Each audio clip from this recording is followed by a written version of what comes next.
describe the performance tonight as one of the team that has the air of a side that is totally dominant in the title race and has total control of their own destiny. How did you feel? I didn't think one of the things you mentioned now, but I saw was a really good football game. I saw a game which we played in exactly the way you have to play against Sheffield United. We saw a lot of games. A few people here, probably Sheffield United journalists here, or from who usually write about them.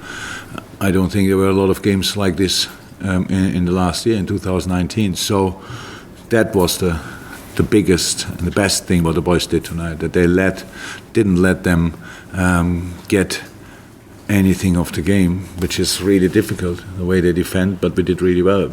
Our passing was really good. We broke lines, our positioning was exceptional. The discipline in these things offensively was exceptional.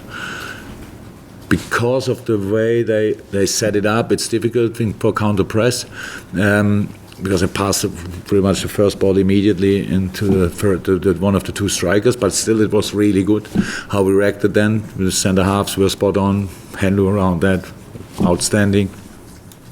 These are the moments they want, and we didn't let them really happen until pretty much after 75, 80 minutes, when we started passing kind of sloppy.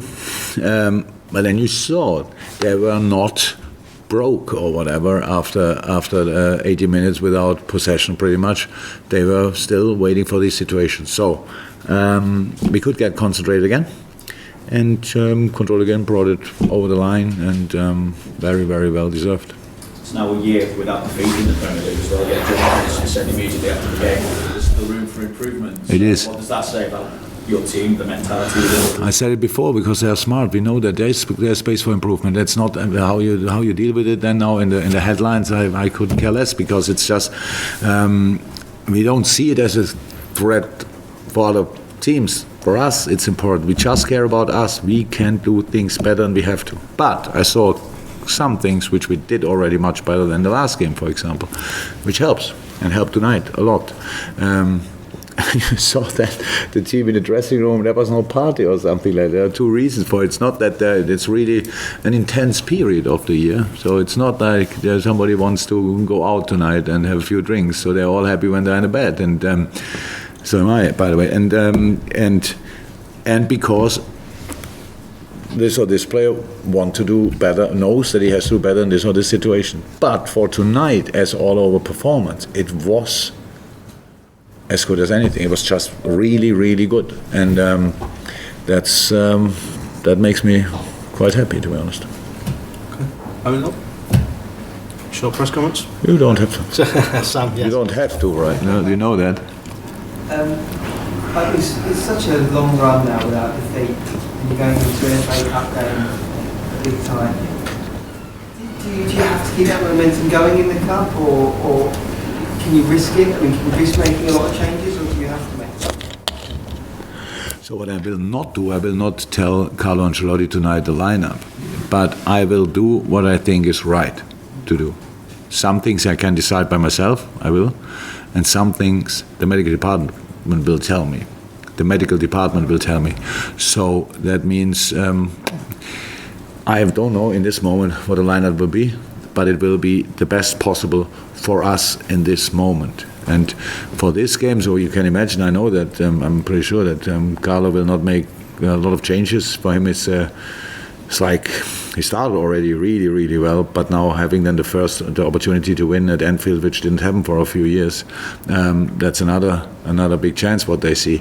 But we will have fresh legs, and what we need is support, because again, the only advantage, they played yesterday, we played today, the only advantage we have is Anfield, so we need support from the first second. So, and that we will see how it will be, but in a moment it was a tough game, so tonight again, and we have to make sure that we make the right decisions, and hopefully I can do that. Okay, Matt, then Paul. First of all, yeah.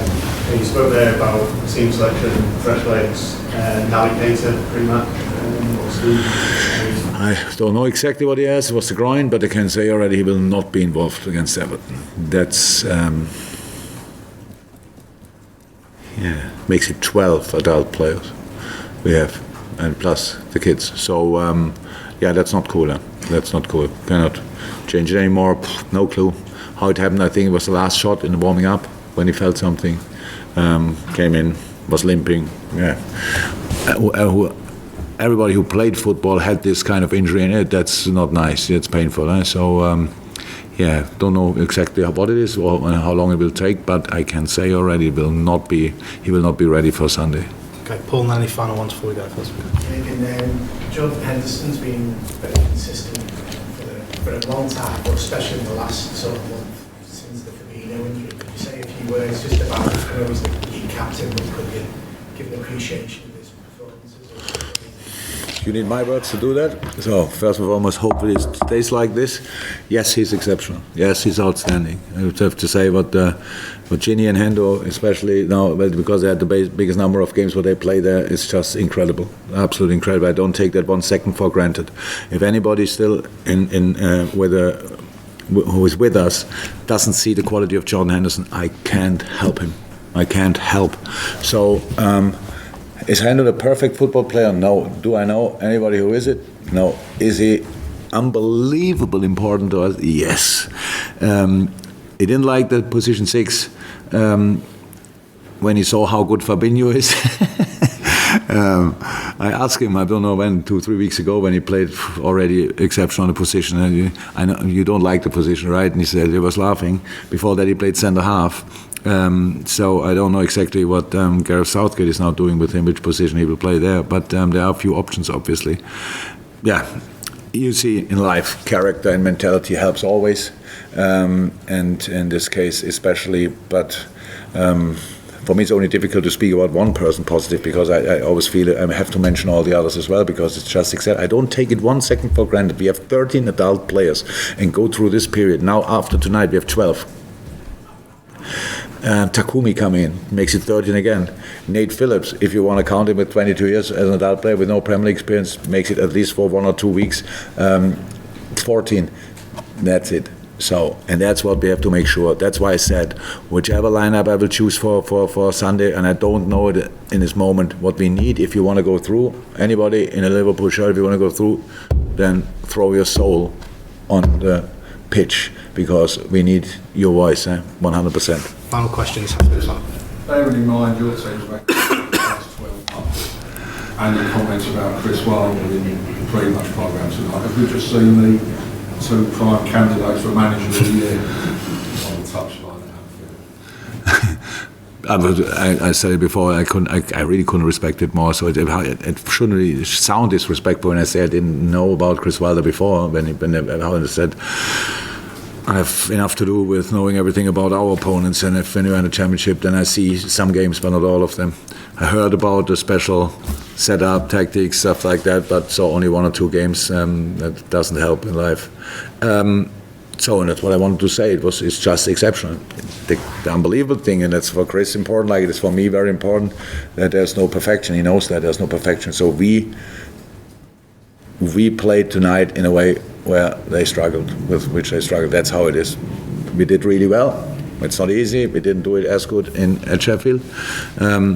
There's no perfect system. We don't have it. Chris doesn't have it. There's just a system which helps the team to win as many games as possible, and they did that exceptionally well. And some really, really, really good players in the team as well. And before the game, I watched a little bit where they came from, stuff like that. That's just a wonderful story.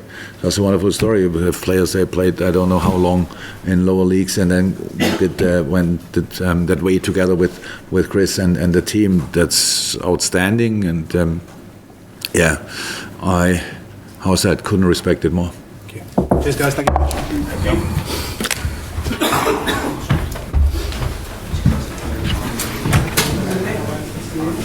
We can